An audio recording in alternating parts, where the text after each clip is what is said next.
Assalamualaikum warahmatullahi wabarakatuh. Sebelumnya, izin memperkenalkan diri. Nama saya Elisa Safitri. Saya dari kampus Politeknik Fiksi Input Serang.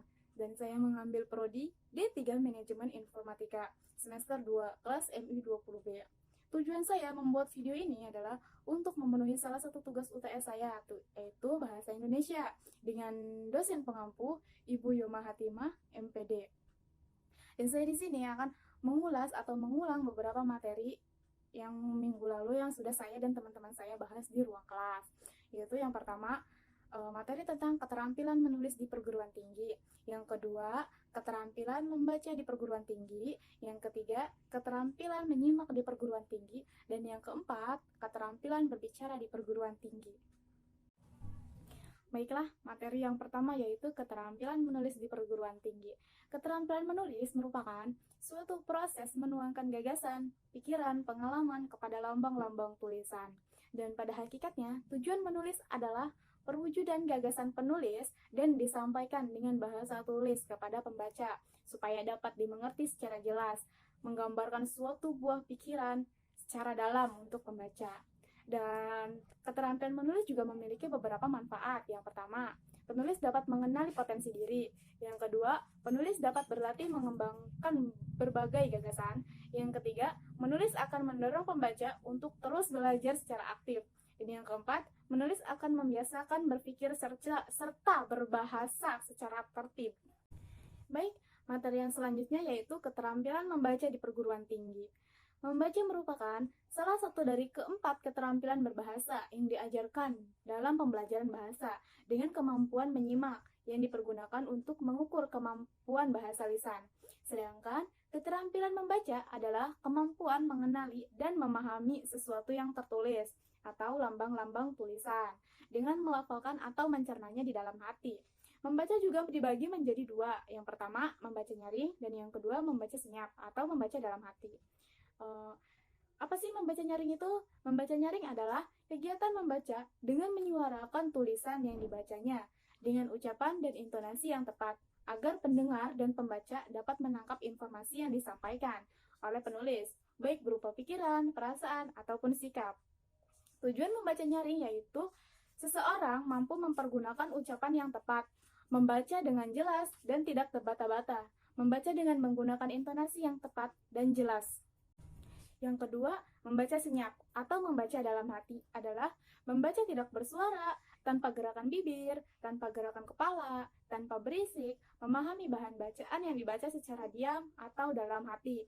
Kecepatan mata dalam membaca adalah 3 kata per detik. Menikmati bahan bacaan yang dibaca di dalam hati dan dapat menyesuaikan kecepatan membaca dengan tingkat kesukaran yang terdapat dalam bahan bacaan itu. Selanjutnya yaitu keterampilan menyimak di perguruan tinggi. Menyimak merupakan kegiatan meresepsi, mengolah, serta menginterpretasikan suatu permasalahan dengan melibatkan panca indera seseorang. Salah satu tujuan menyimak di sini menurut Tarigan, yaitu 1.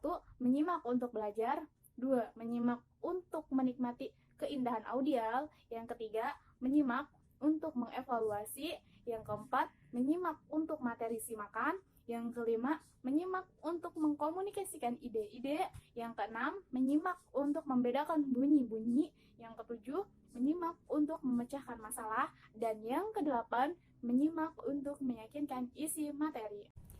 Baik, materi yang selanjutnya yaitu keterampilan berbicara di perguruan tinggi. Kenapa sih keterampilan berbicara itu menempati kedudukan yang paling penting? Itu karena keterampilan berbicara merupakan ciri kemampuan komunikatif siswa. Salah satu kemampuan indikator siswa belajar adalah kemampuannya mengungkapkan gagasannya secara lisan di dalam kelas dalam satu lingkup mata pelajaran. Tujuan utama berbicara adalah untuk berkomunikasi, hal yang sangat penting untuk ditentukan sebelum seorang pembicara memaparkan gagasannya. Di sini ada beberapa tujuan berbicara. Yang pertama, tujuan informatif merupakan tujuan berbicara yang dipilih pembicara ketika ia bermaksud menyampaikan gagasan untuk membangun pengetahuan pendengar. Yang kedua, ada tujuan rekreatif merupakan tujuan berbicara untuk memberikan kesan bagi diri pembicara dan pendengar. Yang ketiga, ada tujuan persuasif yaitu merupakan tujuan pembicaraan yang menekankan daya bujuk kekuatannya. Dan yang keempat, tujuan argumentatif merupakan tujuan berbicara untuk meyakinkan pendengar atas gagasan yang disampaikan oleh pembicara. Sini ada beberapa jenis berbicara. Yang pertama, jenis berbicara berdasarkan situasi. Yang kedua, jenis berbicara berdasarkan bahan pembicaraan. Yang ketiga, jenis berbicara berdasarkan tujuan pembicaraan. Yang keempat, jenis berbicara berdasarkan jumlah pendengar. Yang kelima, jenis berbicara berdasarkan peristiwa khusus yang melatari pembicaraan. Di sini juga ada beberapa faktor-faktor kebahasaan sebagai penunjang keefektifan berbicara. Yang pertama, ketepatan ucapan. Yang kedua, penempatan tekanan, nada, dan durasi yang sesuai pembicaraan. Yang ketiga, pilihan kata atau diksi. Dan yang keempat, ketepatan sasaran pembicaraan. Dan selanjutnya juga ada faktor-faktor non-kebahasaan sebagai penunjang keefektifan berbicara. Yang pertama, sikap yang wajar, tenang, dan tidak kaku ketika sedang berbicara. Yang kedua, pandangan harus diarahkan kepada lawan berbicara.